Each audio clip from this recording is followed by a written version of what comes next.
भ्रम खत्म होना चाहिए कांग्रेस पार्टी का। खत्म हो चुकी है कांग्रेस पार्टी। ना धर्म है, ना कर्म है, ना ही उस पार्टी में किसी को शर्म है। जो असूल और सिद्धांत इस पार्टी में किसी वक्त हुआ करते थे, जब मैं भी पार्टी के साथ संबंध रखता था, वो खत्म हो चुके हैं, उनका पतन हो चुका है। उस पार्टी की बात करना तो मैं समझता हूँ कि अपनी ही तौहीन करना है। कुछ समय से बातचीत चल रही थी, एक प्रस्ताव था कि निर्दलीय होने के कारण अगर उचित हो तो मैं भारतीय जनता पार्टी में शामिल हो जाऊं, ऐसा प्रस्ताव था। इस बार हालात देखते हुए और जो बदली हुई परिस्थितियां हैं, पॉलिटिकल सिनारियो जो है, अंत में जो ये प्रस्ताव था, मैंने स्वीकार किया कि मैं भारतीय जनता पार्टी में नहीं कर लूँ। हमारा अब यही एक लक्ष्य है कि हमने इस देश के जो प्रधानमंत्री हैं आदरणीय श्री नरेंद्र मोदी जी, उनके हमने हाथ मजबूत करने, पुनः यहाँ भारतीय जनता पार्टी की सरकार बने। ये जो दिशा उन्होंने दी है इस देश को, और जिन बुलंदियों के ऊपर प्रधानमंत्री श्री नरेंद्र मोदी जी हमारे देश को ले गए हैं, देश की बात छोड़ते अंतर्राष्ट्रीय स्तर के ऊपर भी आज बड़े बड़े नेता जो जिनको हम सुपर पावर्स कहते थे, आज वो स्तुति कर रहे हैं हमारे प्रधानमंत्री की। साथ साथ मैं ये भी कहना चाहता हूं कि भ्रम खत्म होना चाहिए कांग्रेस पार्टी का।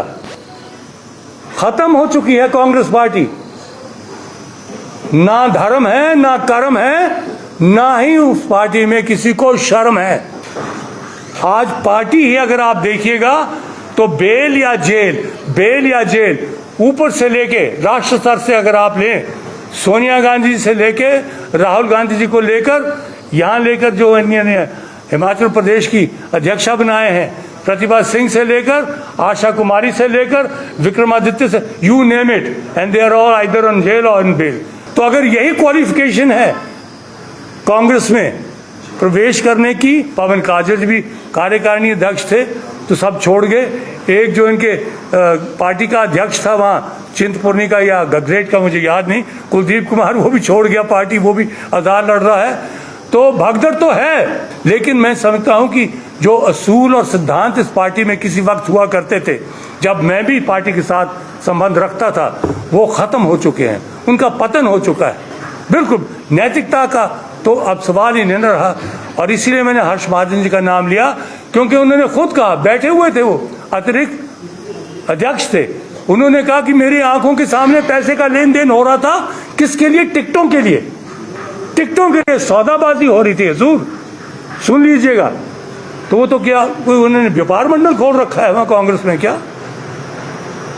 तो इसीलिए मैं कह रहा हूं कि उस पार्टी की बात करना तो मैं समझता हूं कि अपनी ही तौहीन करना है। और जो अब भी पार्टी के जिनके उम्मीदवार उतरे हैं, उनका अगर आप रिकॉर्ड शीट देखें तो एक से बढ़ के एक, अगर दलाली करता तो दलाली में वो प्रथम, न्यूमरो उनो, सबसे बढ़कर, और अगर हेरा फेरी करनी है तब सबसे बढ़ के, मतलब ठगी। और आप देखिएगा कि जो आरोप लगे थे प्रतिभा सिंह के ऊपर या विक्रमादित्य के ऊपर या आशा कुमारी के ऊपर, इतने गंभीर आरोप हैं। 420